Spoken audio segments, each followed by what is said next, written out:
Halo semuanya, dimanapun Anda berada. Welcome back di my channel. Kali ini saya akan ngerangkum lagi alur cerita film yang berjudul Innkeeper. Film ini dirilis pada tahun 2020, bercerita tentang seorang wanita perawan yang polos, kemudian mengadu nasib di kota. Bukannya mengubah nasib, ia malah selalu digarap oleh bosnya, hingga ia dicampakkan di jalanan. Penasaran dengan alur filmnya? Simak terus videonya sampai selesai. 東東西對天天處處碰天，從響條橋到從啲共利用。Film diawali dari sebuah perkampungan. Di sana nampak sepasang suami istri yang hendak pindah ke kota untuk mencari keberuntungan. Istrinya bernama Liso dan suaminya bernama Yongpal. Namun sebelum berangkat, Yongpal menyuruh Liso untuk ngecek bagasi mobil mereka itu. Di saat hendak berangkat, dari semak-semak nampak seorang cewek yang sedang ngawasin mereka. Cewek itu bernama Taihi. Tanpa mereka sadari, si cewek tersebut langsung masuk ke bagasi mobil mereka, yaitu sebagai penumpang gelap. Si Taihi ini juga berniat mau mengadu nasib di ibu kota. Mereka pun berangkat. Sesampai di kota, di saat Liso buka bagasi, ia melihat seorang wanita.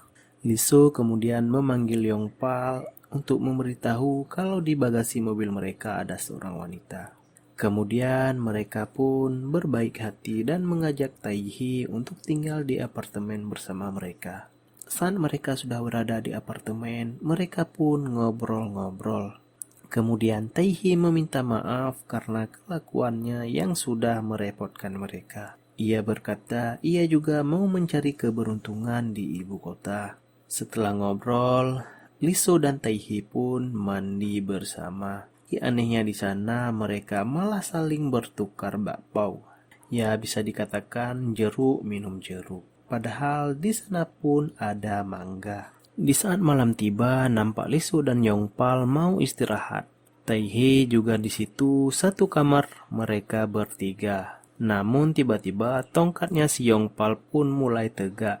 Tanpa peduli si Taihe di situ, Yongpal pun segera menanam tongkatnya itu di sawah miliknya Liso.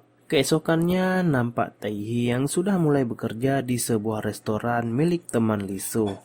Dia bernama James. Namun si Taihe di sana sebagai pencuci piring. Di sini anehnya lagi si James selalu saja memberikan amplop uang pada si Liso. Scene pun berpindah saat si Taihe selesai bekerja dan dia hendak pulang. Kemudian ia tiba-tiba dihadang oleh James. Karena James lagi mabuk dan gak sadar, kemudian si James memaksa menggarap sawah milik Taihe. Awalnya si Taihe melawan. Karena ia juga gak tahan, akhirnya si Taihe pun pasrah dengan kelakuan si James tersebut. Ternyata tanpa sengaja adegan mereka itu disaksikan oleh Liso. Tentunya si Liso hendak ngejemput si Taihe. Liso nampak kecewa pada James karena memperlakukan Taihe seperti itu. Saat selesai memakai sawah Taihe, kemudian si James memberikan uang kepada Taihe. Setelah kejadian itu, Liso masuk dan melampiaskan kemarahannya kepada James. Tak hanya itu, Liso juga meminta uang yang diberikan James kepada Taihe.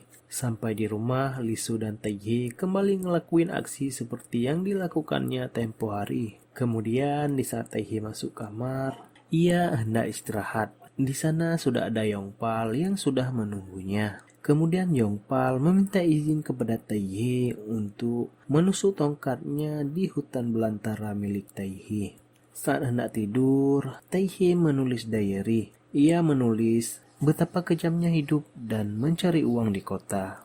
Keesokan harinya, James yang sudah berada di kolam air panas kemudian didatangi oleh Taihe. Di sini si Taehae benar-benar tidak memakai sehelai benang pun. Ia langsung masuk ke kolam dan bergabung bersama James. Entah apa yang ada di perasaan si Taehae.